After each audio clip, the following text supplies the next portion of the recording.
সত্যি কথা বলতে কি জানেন, আমাদের মনের মধ্যে স্থিতিশীলতা নেই আর ধৈর্যের পরিমাণ অনেকটাই কমে গেছে। বর্তমানে আমরা যারা বাগান করছি, বাগান ভালোবাসি, একই ব্যাপার। একটা গাছ লাগানোর সময় এমনভাবে মাটি তৈরি করি যেন গাছটা দ্রুত বৃদ্ধি পায়। লক্ষ্য একটাই, গাছে তাড়াতাড়ি ফুল ফল নিয়ে আসা। আপনার মনের মধ্যেও যদি এই ধারণা কাজ করে, তাহলে আজকে থেকে পরিবর্তন করুন। গাছ লাগাবেন কিভাবে, পরিচর্যা কিভাবে করবেন। আপনি যদি ভাবেন যে বেশি পরিমাণে সার দেব তাহলেই গাছ আমাকে ভালো রেজাল্ট দেবে, ধারণাটা একেবারেই ভুল। যদি আপনার বাগানে একটা লঙ্কা গাছ থেকে থাকে, আজকের ভিডিওটা দেখুন, হয়তো আপনার উপকারে আসবে। তো নমস্কার বন্ধুরা, সরকার গার্ডেনের আজকের এই ভিডিওতে আপনাকে স্বাগত জানাচ্ছি। লঙ্কা গাছের প্রথম চারা তৈরি কিভাবে করবেন। যদি আপনি বাড়িতে তৈরি করতে চান, এরকম পলিথিন ব্যবহার করতে পারেন। এই পলিথিনের মধ্যে দুটো গাছও রাখা যায়, একটা গাছও রাখা যায়। এখানে গাছটা আস্তে আস্তে গ্রো হবে। আর বিশেষ একটা কথা, যখন আপনি চারা তৈরি করতে যাবেন তখনই যেন মূল পাত্রের মাটিটা রেডি করে রাখা হয়, মানে প্রস্তুতি শুরু করে দেবেন। তারপরে গাছটা বড় হবে, এখানে হতে থাকুক, কোনো সমস্যা নেই। প্রয়োজনে আপনি এখানেই পিঞ্চিং করে দিতে পারেন। আমার এই গাছগুলোতে অনেক প্রচুর পরিমাণে ঘাস হয়ে গেছে, যেহেতু বর্ষাকাল এখনই লাগাবো না, কিছুদিন পরেই লাগাবো। যখন আপনি লাগাতে যাবেন তখন শুধুমাত্র এই পলিথিনটা কেটে মূল পাত্রের মধ্যে বসিয়ে দেবেন। এইভাবে আপনি চারা গাছ বসান, গাছ একটাও মারা যাবে না। এবার আসছি মাটিটা কিভাবে তৈরি করব। এখানেই কিন্তু আমরা অনেক ভুল করে থাকি। সাধারণভাবে মাটি তৈরি করুন। আমি আমার বাগানের মাটি যেভাবে তৈরি করি, মাটি আর গোবর সার, প্রয়োজনে সেখানে বালি মেশাতে পারেন সামান্য পরিমাণে। যদি সেই মাটিটা এঁটেল মাটি হয় তাহলে বালি মিশিয়ে নেবেন। এই তিনটা উপাদান একসাথে মিশিয়ে 10 থেকে 15 দিন যে কোনো একটা বস্তার মধ্যে বা যে কোনো পাত্রের মধ্যে ঢেকে রেখে দেবেন।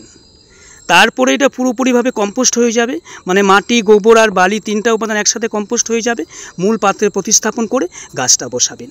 অন্য কোনো কিছুই দেবার প্রয়োজন নেই। বেশি ফার্টিলি কখনোই করতে যাবেন। এবার ধরুন গাছটা সারভাইভ করে ফেললো, পরিচর্যা শুরু করতে হবে, সার দিতে হবে। একটা সারই প্রয়োগ করবেন, নাইট্রোজেনযুক্ত সার। সেটা কি সার দেবেন?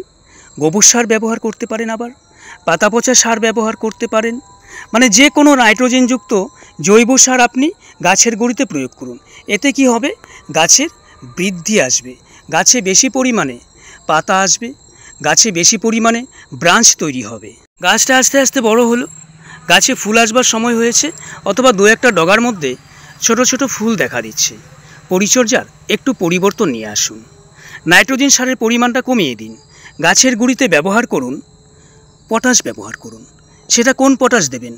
রাসায়নিকভাবে যদি দিতে চান, বাজারে কিনতে পাওয়া যায়, সেটা দিতে পারেন। আর যারা জৈবভাবে করছেন, কলার খোসা আপনি বিভিন্ন রকমভাবেই দিতে পারেন। একটু মাটি খুঁড়ে নিয়ে সেখানে কলার খোসাগুলো একটু কুচি কুচি করে কেটে আবার মাটি চাপা দিয়ে দিতে পারেন। এটা গেল একটা পদ্ধতি। দ্বিতীয় পদ্ধতি, কলার খোসা ভিজিয়ে রাখবেন, সেই জলটা সমপরিমাণ সাধারণ জলের সাথে মিশিয়ে চারদিকে ছড়িয়ে দিন। এটা আরও বেশি উপকার করে। কলার খোসাটা দিলে কি হবে বলুন তো?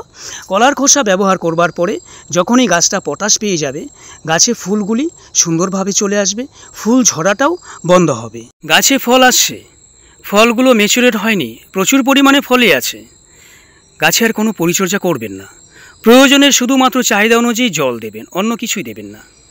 ফলগুলি যখন হারভেস্ট করা হয়ে যাবে, লঙ্কাগুলো হারভেস্ট করা হয়ে যাবে, তারপরে দেখবেন সমস্ত গাছে একটা ডরমেন্সি পিরিয়ড চলে আসে, গাছে পাতার পরিমাণ কমে যাবে, ফুল থাকবে না। তখন আবার প্রথম যে পরিচর্যা আমরা করেছিলাম, অর্থাৎ নাইট্রোজেনযুক্ত সার, সেই সারটা গাছে প্রয়োগ করব। তাহলে আবার বেশি করে ফুল চলে আসবে, মানে পাতার পরিমাণ বাড়বে, নতুন করে ব্রাঞ্চ তৈরি হবে, আবারও ফুল চলে আসবে। ফুল চলে আসবার আগ মুহূর্তে সেই একই পরিচর্যা, পটাশ ব্যবহার করতে হবে। এর মধ্যে আরেকটা বিষয় হলো, লঙ্কা গাছে বিশেষ একটা রোগ, পাতা কুঁকড়ে যাওয়া। এটাকে নিবারণ করবার জন্য গাছ যখন সুস্থ থাকবে, ভালো থাকবে, তখনই করতে হবে। কি করবেন? আমি ঘরোয়াভাবে উপায়টা বলছি।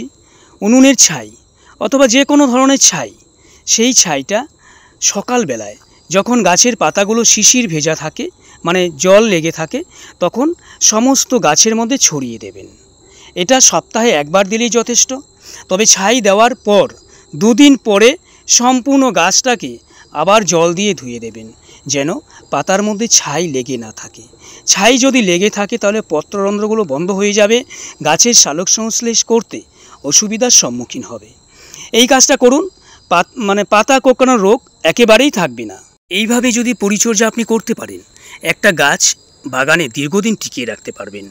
একটা কথা বলি, যদি আপনি রাসায়নিক সার ব্যবহার করুন, সমস্যা নেই, তবে পরিমাণটা যেন পরিমিত থাকে।